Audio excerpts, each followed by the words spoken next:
Olá pessoal, meu nome é Andrioli Costa, sou jornalista, pesquisador, trabalho com folclore brasileiro já há mais de 10 anos e desde 2015 eu publico o site Populário, onde sai esse podcast aqui, o Poranduba, que você vai escutar agora.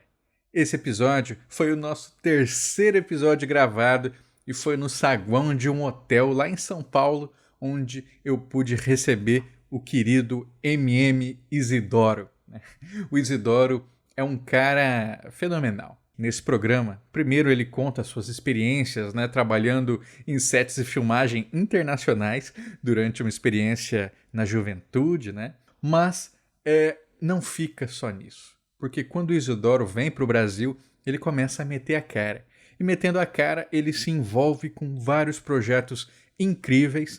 Alguns deles estão saindo agora, Por exemplo, ele é o diretor dos audiobooks de Harry Potter no Brasil e colocou o Ícaro Silva, um ator negro, para fazer a narração de todos eles. Então, temos aí, como ele mesmo disse, Hogwarts aberta para pretos. Achei demais saber disso. O Isidoro também toca uma campanha de prevenção ao suicídio, que é o Eu Estou, parceria com o Facebook. Ele também trabalhou com Emicida, nesse novo álbum Amarelo. Então o cara tá em todas. E nesse programa em especial, nós conversamos sobre aquele que é um dos meus projetos favoritos que ele já participou, que é a concepção e a criação de O Diabo Mora Aqui. O Diabo Mora Aqui é um filme de terror brasileiro, onde, em linhas gerais, Negrinho do Pastoreio encontra com Bebê Diabo em uma linguagem muito inspirada em slasher movies americanos. Falando assim, parece que não funciona. E eu mesmo fui assistir com os dois pés atrás e gostei muito do filme, cara. Muito do filme mesmo, assim. E sei o quanto que não foi fácil para fazer. É muito bacana conversar com o Isidoro porque ele tem essa visão do mercado internacional que dá a dimensão da onde a gente pode chegar. Claro, ele ainda é um produtor pequeno, se a gente for pensar, mas ele chegou aonde muita gente está buscando. E ele diz essa frase maravilhosa que eu escolhi para a thumb, que o mercado internacional não precisa de um Avengers. O mercado internacional precisa que a gente conte as nossas histórias, porque Avengers eles já têm. Outras coisas eles não têm. E o que são essas coisas? O que a gente vai oferecer para eles? Talvez o folclore esteja aí como uma resposta possível. Se você gostar desse programa, eu te convido a assinar nosso financiamento coletivo recorrente em padrim.com.br/saci, picpay.me/colecionador de sacis e a campanha nova no catarse.me/saci. Essa voltada só para o audiovisual, tá? Vai ser um prazer ter você aqui com a gente e fica agora com o programa. Espero que goste.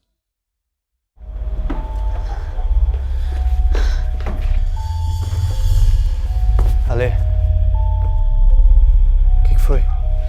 Não quero ser a louca que estraga a viagem, mas eu continuo ouvindo vozes. Essa casa é muito estranha. Apolo, chegamos, mano. Você é esforçado, Luciano. Você ainda não entende o que a gente faz essa noite. Claro que eu entendo. Somos os heróis. Vocês vão fazer o que no porão? Libertar um prisioneiro. Tem alguém preso no porão? Não, tem o espírito de alguém.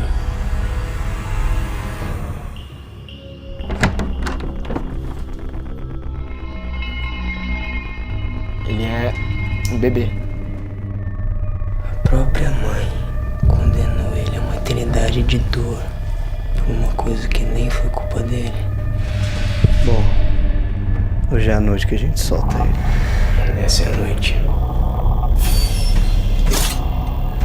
Nós te chamamos. Se liberte.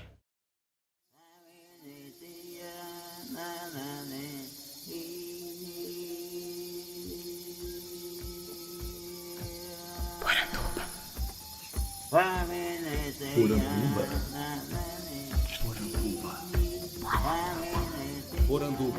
Poranduba. Poranduba. Poranduba. Poranduba. Bem-vindos à nossa Poranduba, o podcast sobre as histórias fantásticas do folclore brasileiro. Eu sou Andrioli Costa, o colecionador de sacis, e serei seu guia. E hoje estou aqui no meu hotel, no centro de São Paulo. Tenho o prazer de receber Marcel Isidoro, diretor do filme O Diabo Mora Aqui. Marcel, muito obrigado. Tudo bem, gente? Prazer estar aqui hoje.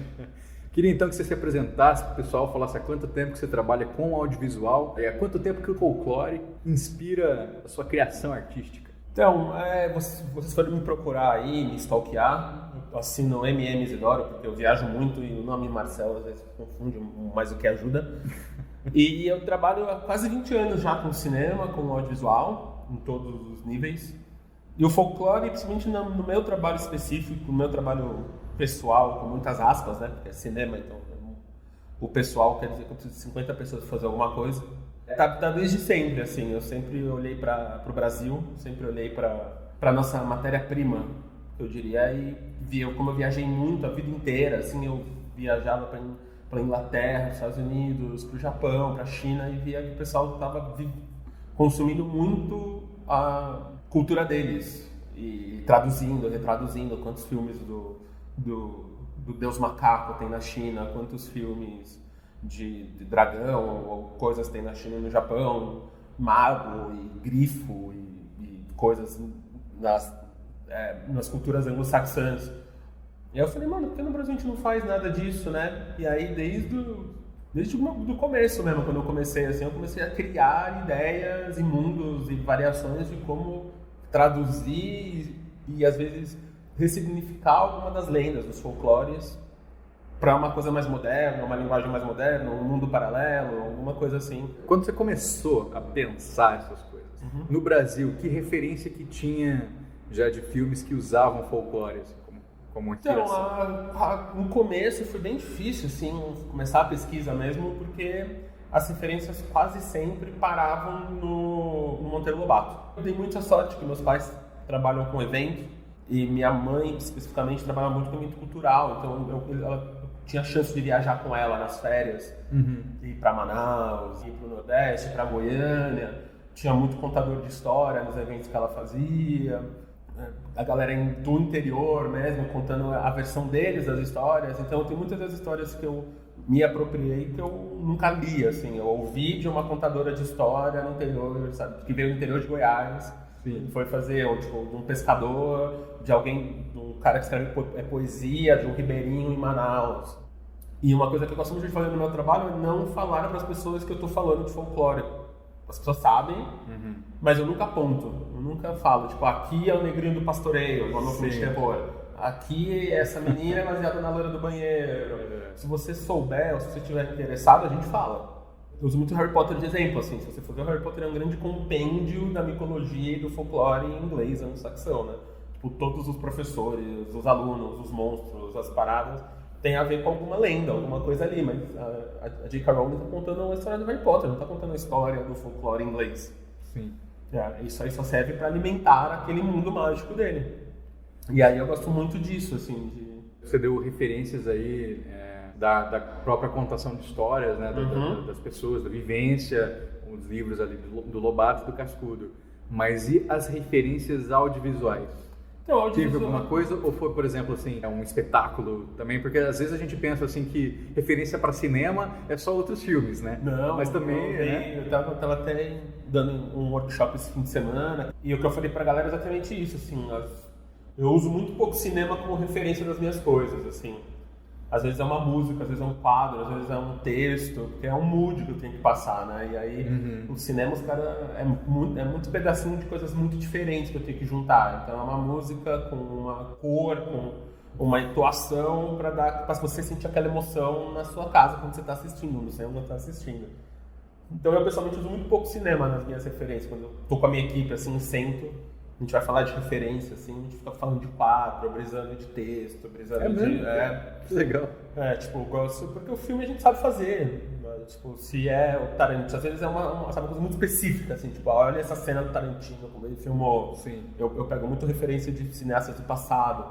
E aí, por exemplo, tem um tipo de cinema que eu gosto muito, que é o cinema da década de 40, 50, Quando os alemães foram para os Estados Unidos por causa da guerra, então o Lubitsch, o Billy Wilder, esses caras, e eles pegavam conto de fadas e traduziam tudo para a América daquela época, assim. Então tem um filme que eu gosto muito, por exemplo, que chama Bola de Fogo, que é um filme do Billy Wilder, que é a adaptação do Branca de Neve. Só que a Branca de Neve é uma corista e os 7 anões são professores que moram juntos para escrever uma enciclopédia. Então, tipo, ele pega um folclore alemão, irmãos Grimm ali, né, tipo, traz com ele a referência dele e conta uma história antes do filme do Disney, assim, da Branca de Neve acontecer. Isso é que ano, mais ou menos? É, 40 e pouquinhos, assim, é bem no meio da guerra ali. E é um filme muito safado, assim, é um filme que tem piadas sexuais, assim, que hoje não passaria em nenhuma coisa. Só que é a Branca de Neve, é claramente Branca de Neve. Eles usam muito o estereótipo da maçã, o arquétipo da maçã. Tem uma frase incrível que a personagem fala. Então eu gosto muito disso, assim. Então essas minhas referências, até no cinema brasileiro, tinha algumas coisas da Vera Cruz, né, algumas coisas do cinema ali uns 50, 60, tem aquela porno chanchada dos anos 80, histórias que nossas babás não contavam, né, e tal. Então são as coisas, mas acho que no Brasil, eu faço muito as histórias de gênero no total. Então, no geral, né, então tipo, terror, ficção científica, esse tipo de coisa. E o Brasil, a gente não tem uma escola disso, quase nunca teve. Nosso teatro, nossos textos, o nosso imaginário quase sempre, tirando a tradição oral, foi muito popular e realista. Teatro de revista, desde quando a televisão, o rádio existe, você era um bom ator se você fazia novela, algum tipo de novela de rádio, novela de TV, os teatros, Nelson Rodrigues, tudo, mesmo sendo hiper dramáticos, são situações realistas.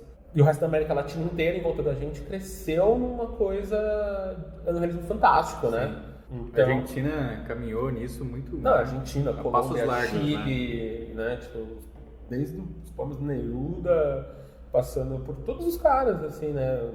Garcia Marques, os caras. E aqui a gente nunca foi muito. Talvez agora, com os autores mais recentes, né? A gente foi para uma coisa de realismo fantástico. E até a televisão, a novela começou aí, ali, uma Globo começou aí, desde tipo Olho no Olho, não era aquela novela que tinha o Anjo, os Diabos, aí a Record com os Mutantes, né?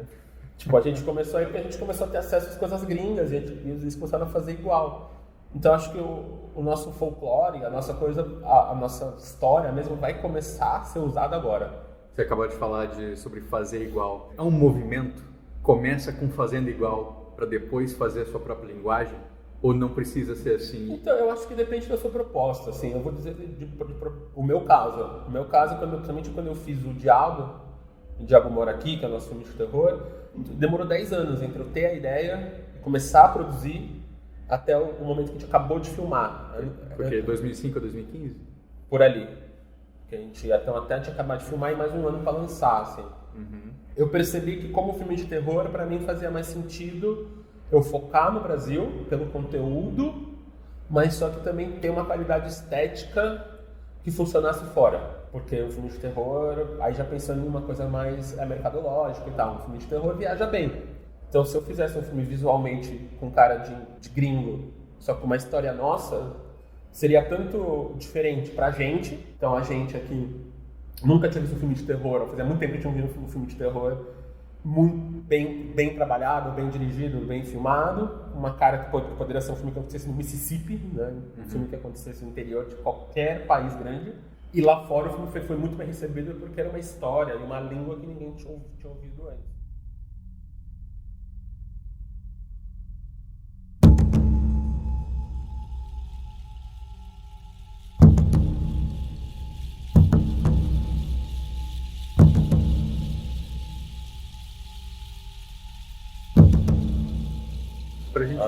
Pra gente continuar, explica pro pessoal qual é a sinopse do seu filme. Então, o Diabo Mora Aqui é um primeiro filme de um projeto maior que a gente tem, chama Urbânia, de ressignificar lendas urbanas para um mundinho nosso.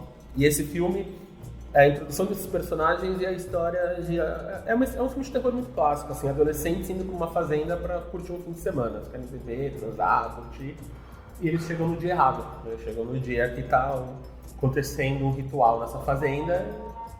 Tem um monstro lá e ele pode ser de verdade ou não. A gente tem que saber. parte da molecada acha que é de verdade, parte não é, e você tem que assistir um filme pra saber. Mas só que a gente trouxe muito tanto da história real brasileira, né? Tipo, histórias de senhor de escravo, como era tratado, as religiões afrodescendentes, como elas lidam, né, com essas coisas, até o folclore. Então a gente... Pro pessoal que acompanha a página, você deve saber já como é que é as minhas reflexões, né? Quando eu vi a notícia, porque normalmente a manchete que vende é a seguinte: filme de terror brasileiro une Lenda do Bebê Diabo com a do Negrinho do Pastoreio. Aí eu olhei e falei, puta que pariu, que merda, né? Porque é uma lenda urbana, urbaníssima, com uma lenda que vem ali do século XVIII, né? E aí eu falei, meu Deus, o que o cara vai fazer, né? Que pecado, que absurdo. Já fui assistir com aquele medo, né? E eu gostei do filme. E eu fiquei em choque. Assim, eu falei, podia muito não dar certo. Mas assim, foi um dos grandes trunfos, que é, não vou dizer em momento nenhum Negrinho do Pastoreio. Não vou dizer em momento nenhum Bebê Diabo. Isso serve ao marketing do filme, né? Sim. Isso serve para a circulação entre as pessoas e para as pessoas se identificarem, né? Os brasileiros se identificarem no filme. Mas se você não conhece, como infelizmente tem muita gente que realmente não conhece, sim, não faz a menor diferença.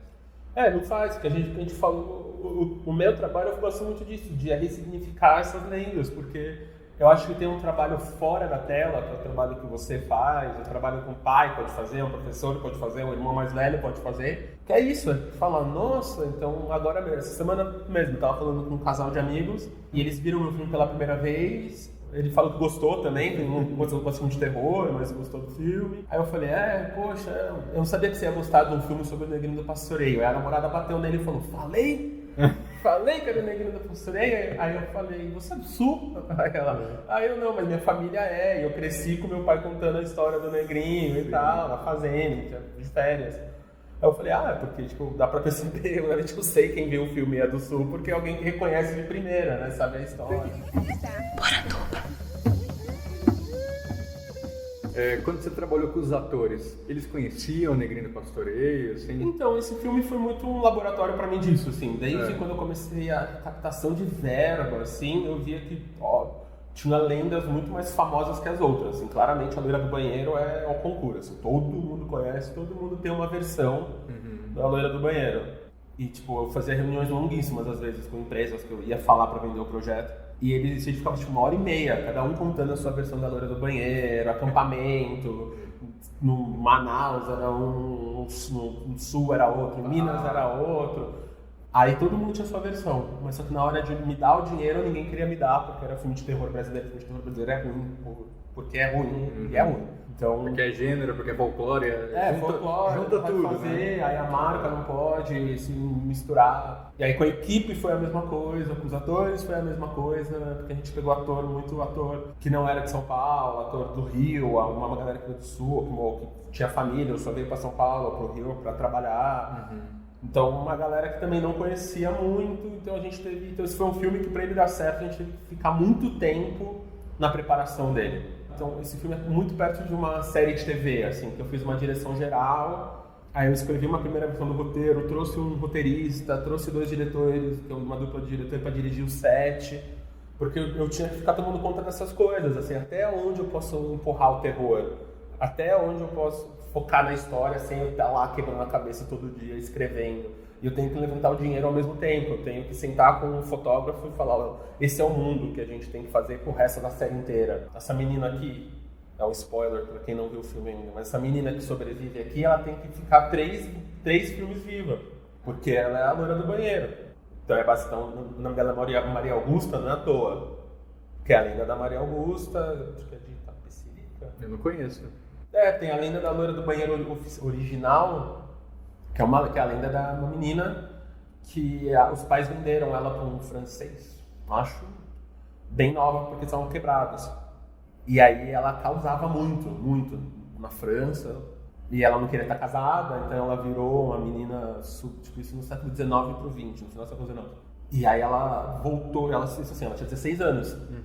Aí o cara resolve devolver ela pra casa, só que ela já tá doente, já tá tipo com sífilis, tuberculose. e ela morre, voltando pro Brasil. E a mãe dela fica louca, porque o marido que vendeu, a filha, não sei o quê, e a filha volta morta. E ela manda construir uma capela para enterrar a filha, mas só que a capela, ela sempre quer uma coisa maior, uma coisa diferente, e o corpo da menina fica mumificado na sala, um tempão, até a capela ficar pronta. Só que aí, nesse meio do caminho, a família quebra, enterra a menina e tem que vender a casa. E eram esses casarões coloniais. E aí o casarão logo, acho que volta pro governo, o governo pega, eles abandonam e vira uma escola. Olha aí, e aí as crianças começam a ver, porque tem a lenda do que nessa sala ficava um corpo, eles começavam a ver, e como ela era mumificada, ela era seca, e ela tinha que ser hidratada, então ela ia no banheiro se hidratar, porque ela tinha muita sede. E aí, então, tipo, essa é uma das leituras, o nome dela era Maria Augusta, então no filme é Maria Augusta, a gente fazendo os próximos. É o lore, né? Você fez o lore todo da proposta. Então, mas era isso, assim, foi estudar e quase escolher, né? Cada lenda, cada da onde vem. E demorou muito tempo, assim. Então, tanto que eu tenho mais 2 projetos completamente diferentes de folclore, que foi fazendo a pesquisa para esse. Eu fui chegando nos seres mágicos, eu fui chegando nas canções de Niná, eu fui chegando em outras coisas. Que aí eu falei, mano, isso é muito bom pra gente não deixar passar. Será que eu consigo pegar isso e jogar num super-herói? Será que eu consigo pegar isso e jogar em ficção científica? Será que eu consigo pegar isso e jogar no mundo mágico? E como é que foi pra você convencer as pessoas que era possível fazer? Porque assim, quem tá disposto a ouvir a gente, quem tá disposto a ler o que a gente quer aponta, se convence. Eu tenho convicção disso. Sim. Mas para a pessoa se dispor a ouvir a gente, não é difícil? Então, eu acho que o diabo, assim, foi meio o teste que deu certo. Foi exatamente isso, assim, tipo, as pessoas viam no filme o que elas queriam ver. Então tinha gente, os meus investidores, eles investiram porque eles gostavam de mim. Foi na boa vontade. Se eu fosse fazer qualquer outro tipo de filme, eles me dariam dinheiro. Então eles estavam um pouco se lixando. Tanto que quando eles viram o filme pronto, eles, nossa, eu achei que ia ser um filme de escola, eu sei que ia ser... Foi uma relação construída sua, assim? Eram amigos, investidores, profissionais e tal. Sim. Que aí consegui uma grana com eles e tal, como fizemos. A equipe também era uma equipe minha. Aí quando eu fui tendo que aumentar as coisas, tinha gente que só veio porque era filme de terror, tinha gente que só veio porque era cena de gênero. Aí o público foi a mesma coisa, dependendo do público que a gente ia vender, teve gente que só foi ver porque era um filme de terror brasileiro e gosta, tinha gente que foi ver porque era um filme, tinha gente que foi ver porque era folclore. Então, essa coisa de não falar, de não mostrar, foi muito bom e foi muito forte pra gente, porque quando a galera descobria, pra eles era um outro layer, assim. Tanto que a melhor crítica que eu recebi não tinha nada a ver com nada disso. Foi uma menina, e a melhor crítica de qualquer trabalho que eu fiz na vida, até hoje, assim, eu falo e me arrepia real, assim. Como era uma coisa que eu queria muito que as pessoas vissem, aqui em São Paulo tem um circuito que chama Circuito SP Cinema, que é um circuito que fica no CELS, que é um centro cultural da prefeitura, um centro educacional e cultural da prefeitura. E eles só ficam nas periferias. E eles têm uma sala de cinema, acho que quase todos os céus têm uma sala de cinema profissional, uma sala de cinema mesmo dentro. E é de graça, é super barato, mas acho que é de graça. E eu fui, acho que o primeiro ou o segundo filme que estreou junto com o shopping no céu. Porque antes o pessoal deixa passar no shopping e passa alguns meses depois no céu. Mas eu falei, não, esse é um filme que é coisa brasileira, Brasil, vamos, tipo, a grana... Eu já vendi o filme para 12 países fora, sabe? Já estreou, com o meu distribuidor, vamos fazer. Ele topou e fez.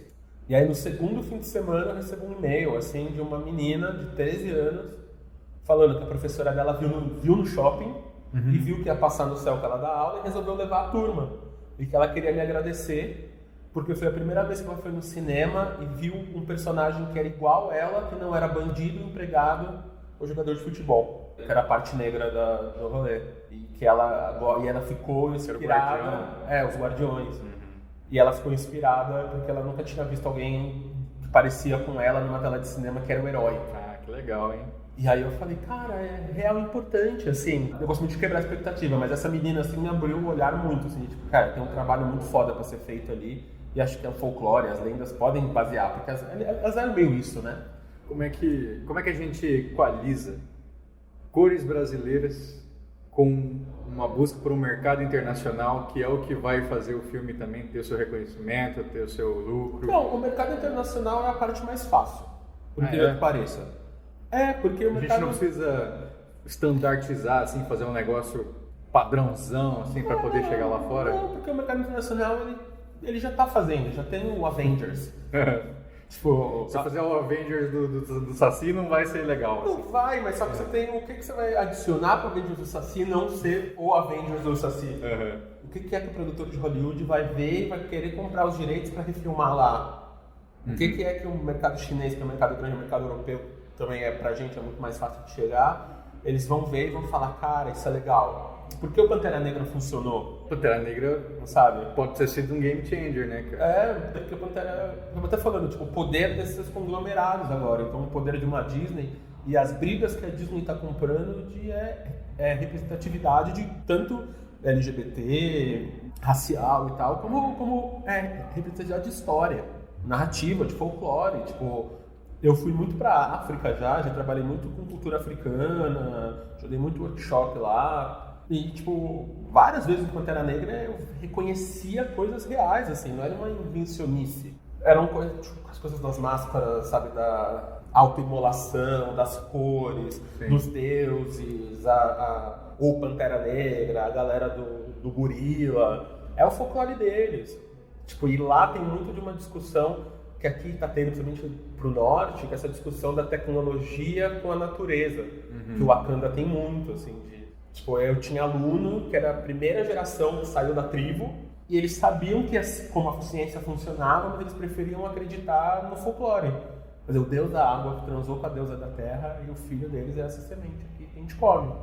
E o que isso significa, né? Significa que a pessoa, quando ela tem essa visão do sagrado, talvez ela tenha muito mais respeito por aquela planta do que se simplesmente achar que ela é uma semente que germinou. Não, é total isso, total. Então, e essa relação não é mais verdadeira, né? Não é mais viva. Eu claramente me mudou muito como pessoa, assim, ir para esses lugares por causa disso, porque você começa a ter uma outra relação com as coisas ao redor, as pessoas. A gente compra a narrativa das coisas, não as coisas em si, quase sempre. O ser humano é um ser muito narrativo, então você começa a ler essas histórias, começa a projetar as histórias aqui, que eram histórias de Ninau, eram histórias de folclore, mas todas elas têm uma função social. Elas tinham uma função social de ser uma função de entretenimento, né? De não vá na floresta, você vai morrer, não suba no telhado, porque você vai cair, coma a sua comida, senão você vai ficar desnutrido. Respeite as horas da siesta, né? Porque a hora da siesta é quando o pai está dormindo, se o pai está dormindo, a criança é justamente o momento que a criança sai de perto. Então, tipo, a maioria das histórias de tradição oral tem essa função muito mais social de educar. Eu gosto muito de fazer isso, assim, de pegar essas coisas e mostrar que eu acho que o nosso trabalho quase hoje é uma reeducação, mas uma reeducação em cima dessas histórias, tipo, das próprias histórias, que aí se você entender a história, você vai se reeducar 2 vezes, né? Você reeduca em cima das histórias depois do significado delas. Você foi para a China, foi para o Japão, deu aula aí na África. Ia ser muito negligente se eu não conversasse um pouco sobre isso contigo. Então, como é que começou essa sua vida do audiovisual? Você nasceu aonde e qual foi o seu primeiro contato com o cinema? Então, eu nasci em São Paulo. Capital mesmo? Capital. Só que, bem novo, meus pais mudaram para uma cidade que é 1 horinha de São Paulo. Qualidade de vida e tal. Então, eu cresci meio num híbrido de mato com cidade, assim, que era uma cidade meio com condomínio fechado e tal, mas só que tem Santana do Parnaíba do lado, que é uma das cidades mais antigas do Brasil, formada em 1580, todos os bandeirantes passaram por lá, sabe, tem a casa do Anchieta, a casa da Anguera, Dom Pedro, tipo, é na beira do Tietê. Então eu sempre ouvindo essas histórias, né?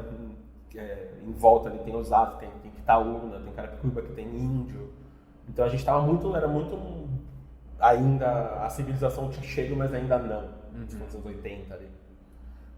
E eu lembro especificamente o dia que eu me apaixonei por cinema, assim, uma lenda lá em casa, mas eu lembro, foi quando começou a TV a cabo, em 90, 91, assim, tinha um Showtime no HBO. E eles passaram um filme do Kurosawa, chamado Sonhos. E aí eu tava vendo TV, tipo, tinha 5, 6 anos, e eu vi Sonhos.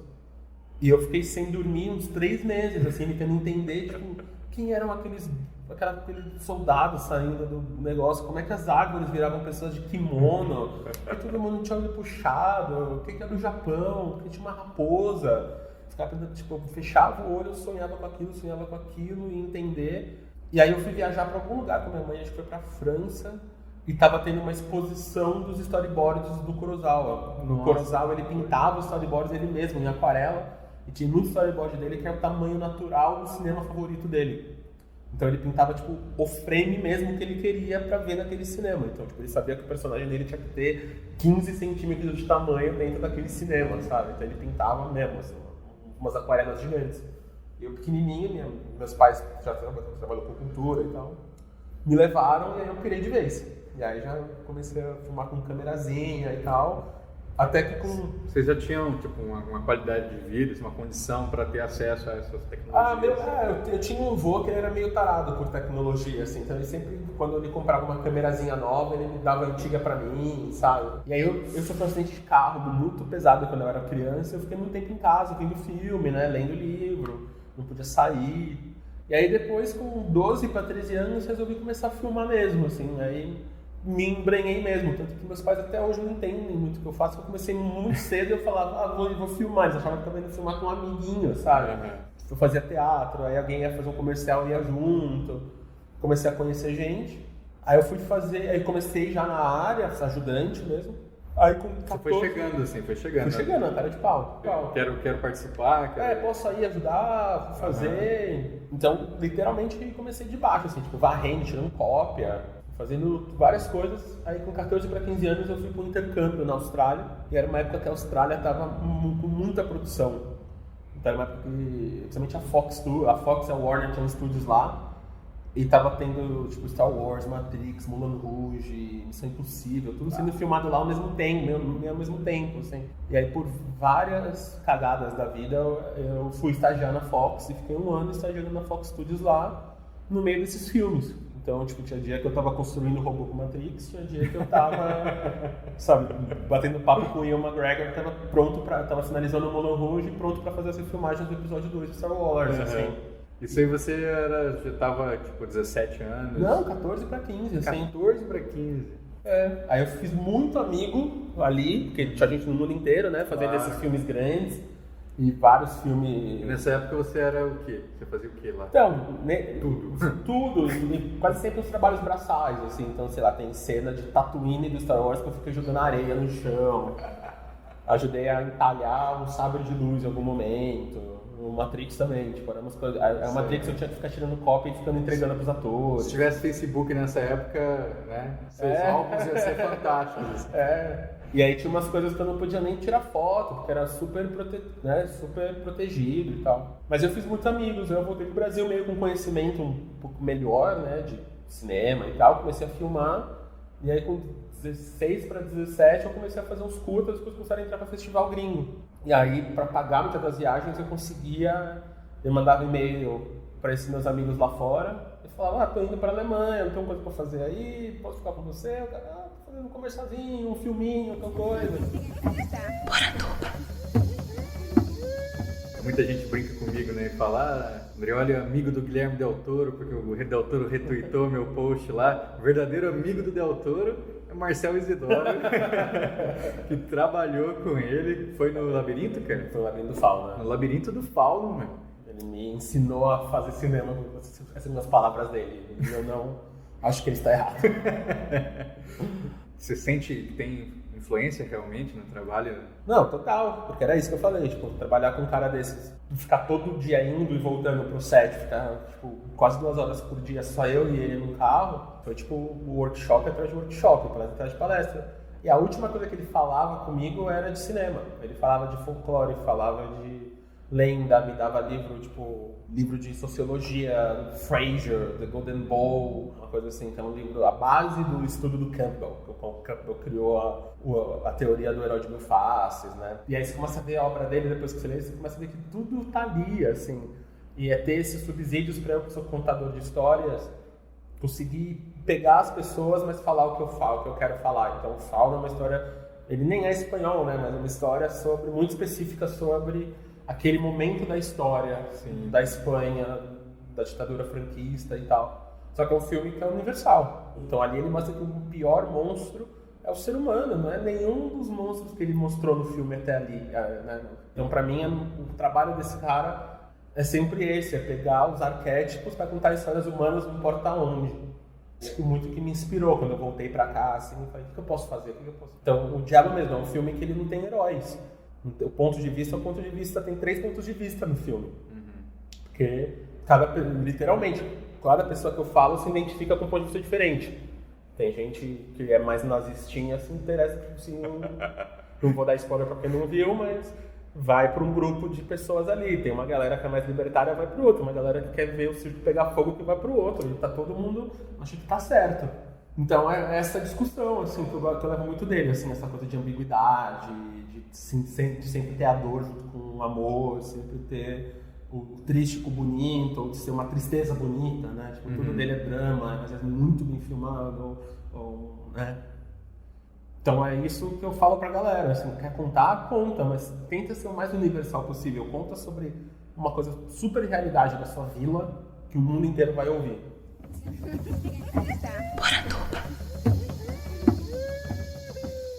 Então eu fiquei viajando muito para produzir, aí o festival pagava uma parte da viagem, a Ancine aqui pagava outra, e depois eu entrei na faculdade todo ano eu tinha um cinema, fiz faculdade na FAP, fazer uma palavra forte do que aconteceu ali. Você tava lá? Tava lá. Ficou lá até o fim. Aí fiz meu primeiro longa lá, como aluno de lá, com 17 para 18 anos. Qual que foi? Chamava Caixa Preta, era baseado num livro do Thomas Bernhardt, um livro super dramático, a gente, na força da juventude, né, na energia, no sonho juvenil ali, a gente, devia fazer uma adaptação curta, vamos fazer um longa. Aí, tipo, segunda semana de filmagem eu fui internado por exaustão, assim, sabe? Tipo, eu tava dirigindo desmaiando, assim, ação, e tipo, caindo, assim. Eu sou um pobre coitado que só fiz curta-metragem até hoje. Quase morri do coração várias vezes. Cada vez que a gente agendava uma gravação, pedia pra polícia fechar ali a estrada pra gente poder filmar, não sei o quê. Aí chovia. Aí estragava tudo. E aí você perdia o dia. Puta merda, eu queria morrer. Imagina pra fazer um longa.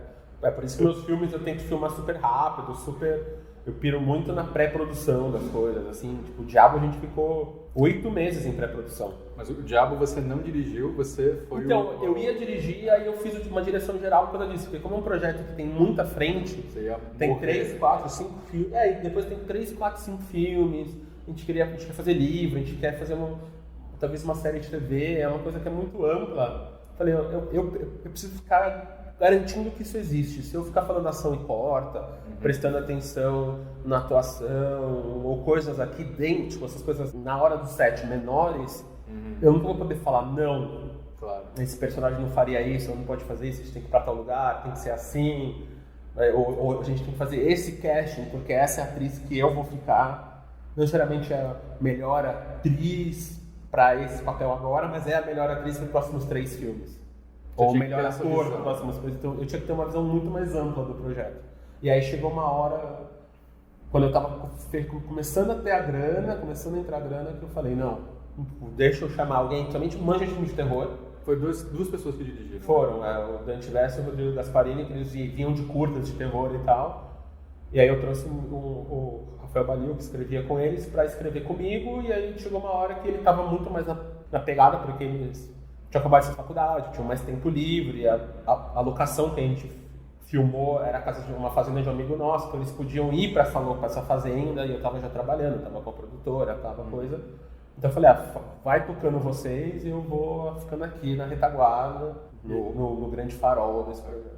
Terminado o projeto, você olha para ele agora, está satisfeito? Podia ter ficado melhor? Sim.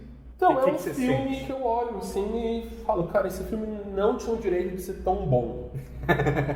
por várias razões, assim, pelo valor de grana que a gente tinha, pelo tempo que a gente filmou, pelo tema. Quanto tempo? A gente filmou em 15 dias. Pouco. Muito pouco. muito pouco. A gente filmou com R$200 mil o filme, sem um pingo de lei de incentivo. Eu tive que ir atrás de investir. Mas também imagino que terror para lei de incentivo não seja muito fácil. Então, para edital até que é. Se você inscrever em edital, mas aí você fica 2, 3, 4 anos esperando. Como o meu tipo de projeto é um projeto que é muito esse meio do caminho, eu acho que o filme é para ser visto. Sim. Então, necessariamente, eu acho o festival legal, mas eu sou muito mais pop, eu gosto muito mais da coisa... Eu quero que a galera vá no shopping e fique em dúvida entre ver a gente e ver o Jogos Mortais 25, sabe?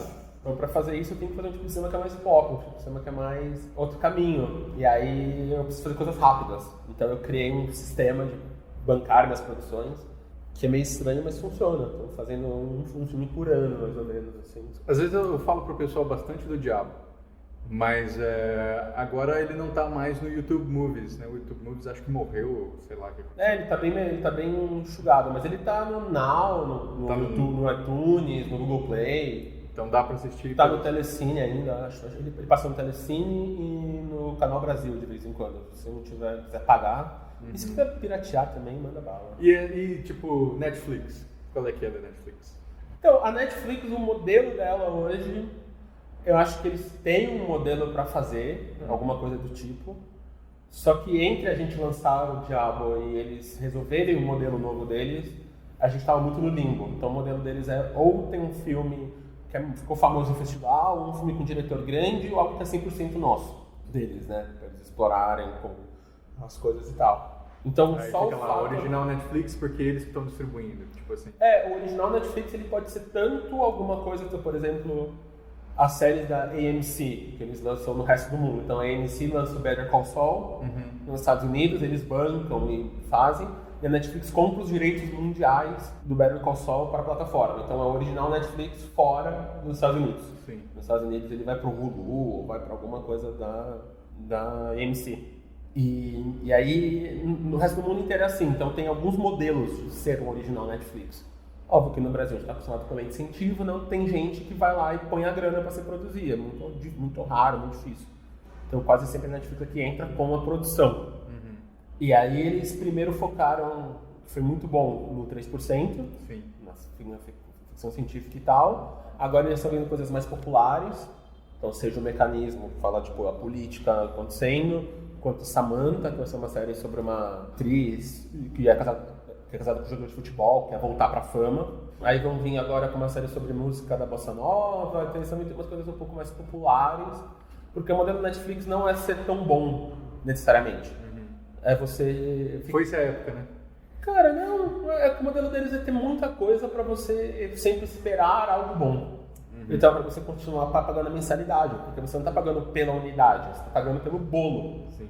Eles têm que ter uma certa regularidade nas séries que estouram, porque é a série que vai manter você pagando entre uma temporada e outra. Um grande meme dos grupos de escritores é falar, Netflix, compra minha série, compra meu livro, produz a série do meu livro e tal, né?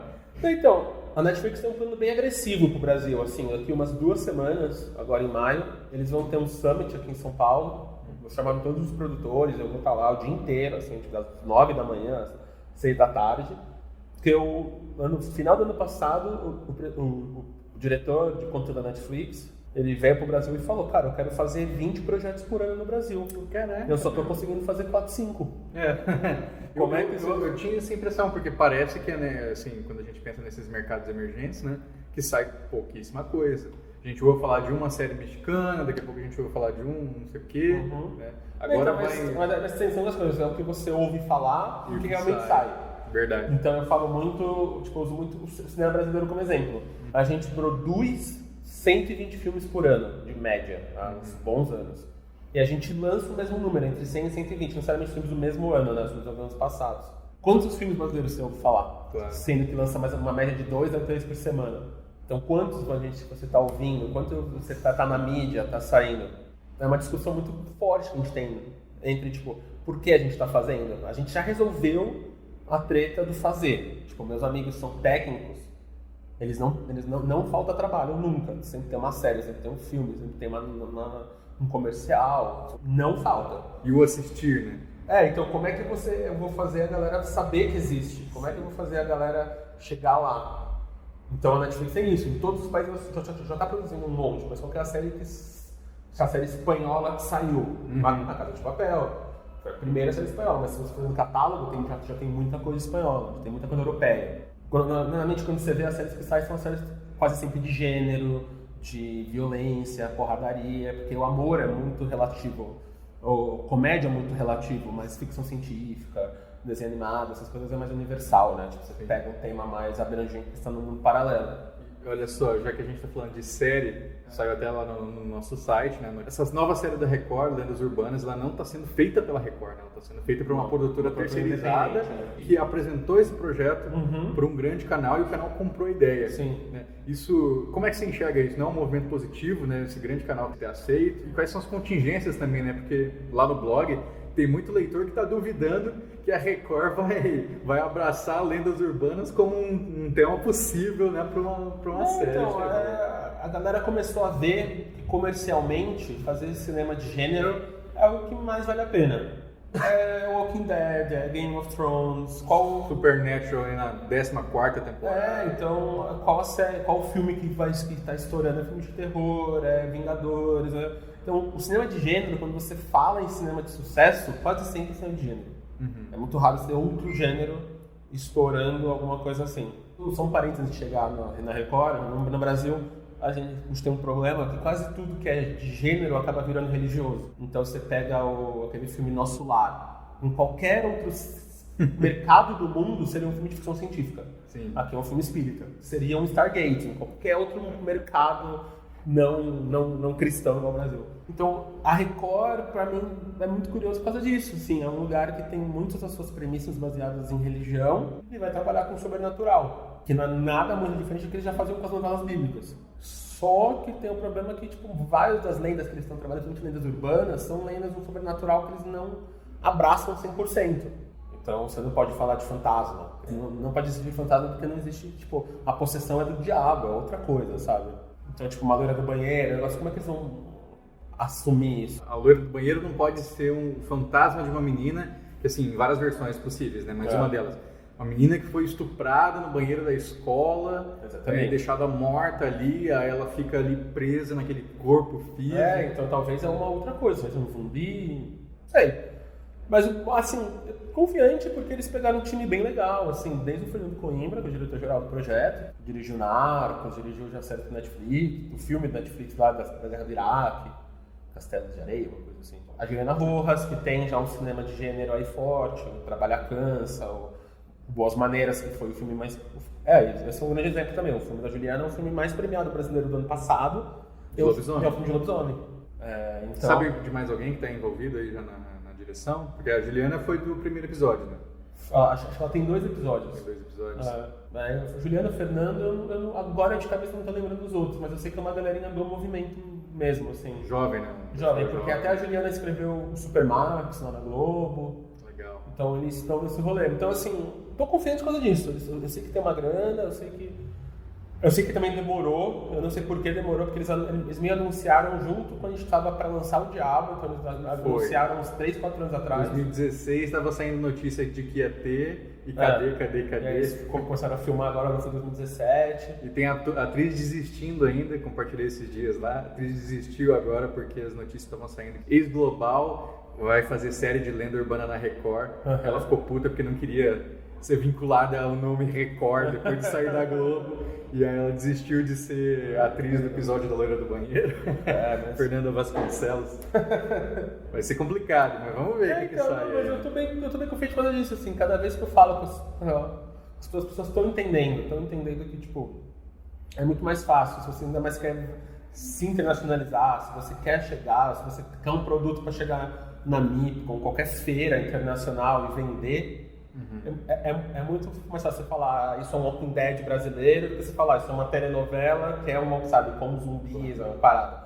Então tem essa conta, então essas TVs estão chegando nisso, porque no final é uma televisão, né? Tudo que elas fazem custa milhões, vale milhões, então é uma outra conta mesmo.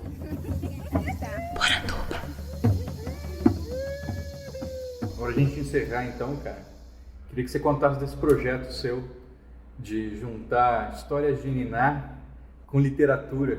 E de onde que surgiu essa inspiração? Então, como eu falei, eu, junto com eu estava começando a pesquisar o Diabo, o que virou o Diabo, né, que virou o Urbânia, eu comecei a achar todas esses outros pontos do nosso folclore e das nossas lendas, seja as canções de Niná, sejam os próprios seres mágicos, seja as lendas urbanas. E eu vi que isso era muito rico. E aí eu literalmente ia colocando cada coisa na sua pasta, todo no seu caderno, separado, e falava, um dia eu vou ver. E aí chegou uma época que eu tava não tava querendo fazer tanta coisa de terror, queria falar com o pessoal mais jovem, eu me dou muito bem com criança, assim. Eu brinco muito que eu sei falar muito bem com o ser humano quando até uns 7 anos de idade. Aí tem um gapzinho, aí com 60 eu começo a entender de novo. Entre os 7 e os 60 eu fico muito confuso, muito confuso. Então eu queria muito falar com essa galera, assim.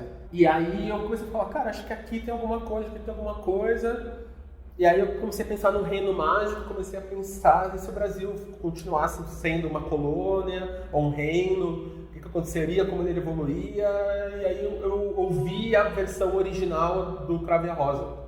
Como é? O cravo brigou com a rosa debaixo de uma sacada. O cravo saiu ferido E a rosa despedaçada. O cravo saiu ferido E a rosa despedaçada.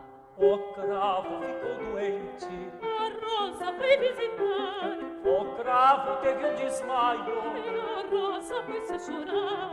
O cravo teve um desmaio. E a rosa pôs-se a chorar. O cravo tem 20 folhas. A rosa tem 21. No cravo em demanda. Porque a rosa tem mais uma. No cravo em demanda. Porque a rosa tem mais uma. Viva o cravo, viva a rosa, viva o palácio do rei, viva o primeiro amor que nesta terra tomei, viva o primeiro amor que nesta terra tomei. Olha, eu não conhecia isso, cara. E aí se você ouvir as gravações do Vila Lobos, que o Vila Lobos era um grande folclorista. Na gravação do Vila Lobos tem isso. Aí quando eu achei isso, eu falei, cara, é isso. Primeiro amor, história de princesa, reino, a rosa é uma princesa, o cravo é o cara que vai se apaixonar. E aí comecei a criar toda essa história em volta. E aí eu gosto muito dessas representações, como eu estava falando, tipo, de gerar desculpa de interação entre pessoas, assim. Então, o reino que acontece isso chama o Reino de Alecrim, que é um reino espelho do Brasil. Então, a capital do reino ficaria Brasília hoje, bem no meio. E aí você vai, e a missão do cravo é achar as 7 flores mágicas, que são as princesas de Alecrim. E aí as flores que ele tem que achar tá em cada área, tá uma no reino e aí nos 6 territórios brasileiros. E aí ele vai pro norte, tem uma grande floresta, ele vai pro nordeste, tem as praias, ele vai pro sudeste, as metrópoles, ele vai pro sul, os pampas. E aí ele tem que achar essas plantas mágicas para falar com ele, para dar essas flores, para derrotar o vilão. E nesse meio do caminho ele vai encontrando as outras músicas de Niná. Como você classifica esse livro? É um livro infantil? É uma fantasia? É uma fantasia, tipo Harry Potter, assim. Harry Potter no sentido mais Harry Potter da palavra, assim. Não é assim, um livro ilustrado? Então, a primeira versão dele tinha muita ilustração. A primeira versão dele era quase, eu estava chamando que era quase um filme mudo, assim. Tinha ilustração, quando eu não conseguia resolver em ilustração, começava texto. Aí eu escrevi isso uns anos atrás, foi para uma editora, a editora foi comprada por outra, se juntou com uma editora internacional, e aí eles me devolveram, eles gostavam tanto disso, falavam, se ficar comigo, eu vou ficar 10 anos até eu conseguir publicar, então eu vou te devolver, o livro estava escrito, então não teve grana nenhuma, eles foram publicar, assim, 10 anos, se eu não lançar, você volta aqui.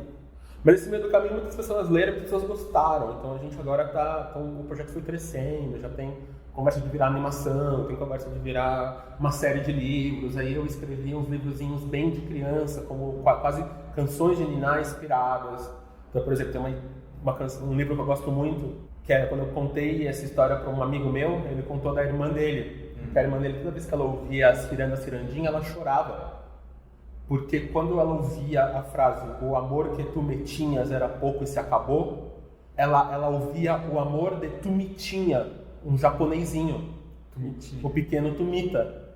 E ela falava, como é que o amor do Tumitinha acabou? Não pode acabar, ele tem que amar. E aí eu fui, aí nessas minhas pesquisas eu descobri que tinha puta de uma colônia japonesa no Pará. E aí no Pará eu falei, cara, e se fosse uma história do Tumitinha no Pará? E aí eu escrevi um livrozinho de todo rimado. Que legal. Do Pará. Então a gente já tem uma série de livrozinhos bem infantil mesmo, assim, de historinhas, cada uma num território. E sempre brincando com isso, porque a minha ideia é essa. Quando você estiver no reino de Alecrim e o cravo e a rosa for presa nas catacumbas do castelo e tiver um soldado que tá pirado porque ele tem uma cabeça de papel, eu quero que o pai pare ele e fale, olha, você dá cabeça de papel, não acha soldado, sabe? Cabeça de papel. É um personagem mais legal que eu escrevi na vida. É muito bom. E aí quando ele estiver na Amazônia, no norte, na Floresta do Norte, ele estiver no barquinho e ele pegar carona, eles têm 9 índiozinhos, eles precisam que tenham 10. Você já ouviu aquela do Jardineiro do Meu Pai? Não sei, acho que não. Sim, ela é uma canção que fica dentro de um conto, né? Uhum. E aí é o conto popular da menina ou do menino que a madrasta acaba matando ele enquanto o pai tá fora e enterra na horta. Tá. E aí na horta ele vai crescendo e o jardineiro vai lá cortar, né? E o jardineiro começa a ouvir: Jardineiro de meu pai. Meu pai, não me corte os cabelos. Minha mãe me penteava, minha madrasta me enterrou pelos figos da figueira que o passarinho bicou. Só passarinho da figueira do meu pai, só passarinho da figueira do meu pai. E aí, muita gente no Rio Grande do Sul conhece essa música, que ela é uma música muito, muito horrível, assim, porque o menino foi despedaçado. Então, uma das coisas que eu gosto muito dessas histórias é exatamente isso, assim, umas coisas que a gente leva a infância muito... A gente não respeita a infância, eu acho, muitas vezes.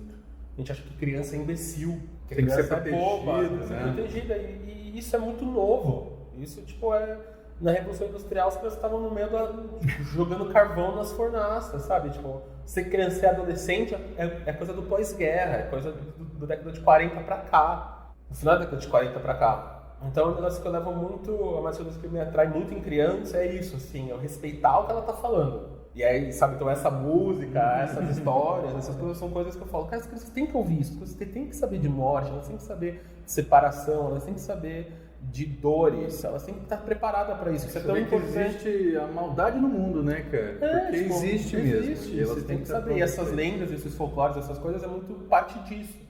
Você não tirar o pé disso. Então, lá de trás, quando os Greens, o Husky Jazz Anderson, essas coisas, muitos dos contos deles não tem a moral do jeito que a gente acha hoje a moral. Então, o Alecrim, pra mim, é muito esse tipo de coisa, assim, de tipo, a Rosa não queria ser rainha, mas aí o vilão vai lá e faz um golpe no reino e ela vira rainha, e ela tem que lidar com a família, ela tem que lidar com a mãe, ela tem que lidar com... Só lidar com a situação que tá acontecendo em volta já é uma treta, mas lidar com a situação do reino como um todo, mas a situação pessoal dela, assim, com a família, já fica muito desgastada naturalmente, assim, ela é a filha mais nova, sabe? O que ela faz? O namoradinho dela, ela tem que mandar uma missão quase suicida, assim, o que ela faz? Então, quero muito que seja uma coisa de aventura, assim, pra você se projetar ali, assim, tem um prazo já, cara?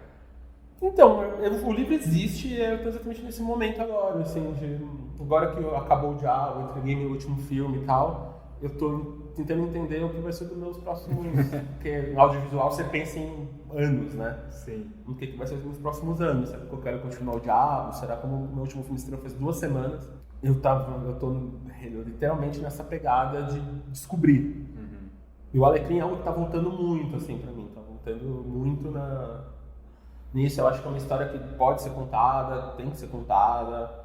E principalmente de novo, eu acho que é muito importante essa coisa da relação que a gente tem com as pessoas. Assim. Então, se eu pudesse ser um conduíte para um pai ter uma relação melhor com o filho, para uma professora ter sobre o que falar, ou com uma própria criança que estudou geografia na escola e reconhece o mapazinho, entende que ir para o norte é ir para a Amazônia, ir para o sudeste é ir para São Paulo, para o Rio, sabe, BH. Tipo, pra ir pra uma metrópole é isso que eu quero, assim. Eu não quero dar as respostas. Tipo, eu quero que você só faça as perguntas certas. As respostas estão lá. Só que você faça as perguntas certas. Muito bom. Perfeito. Muito obrigado. Grande abraço. Obrigadão. A gente se vê aí na sala de cinema. Valeu.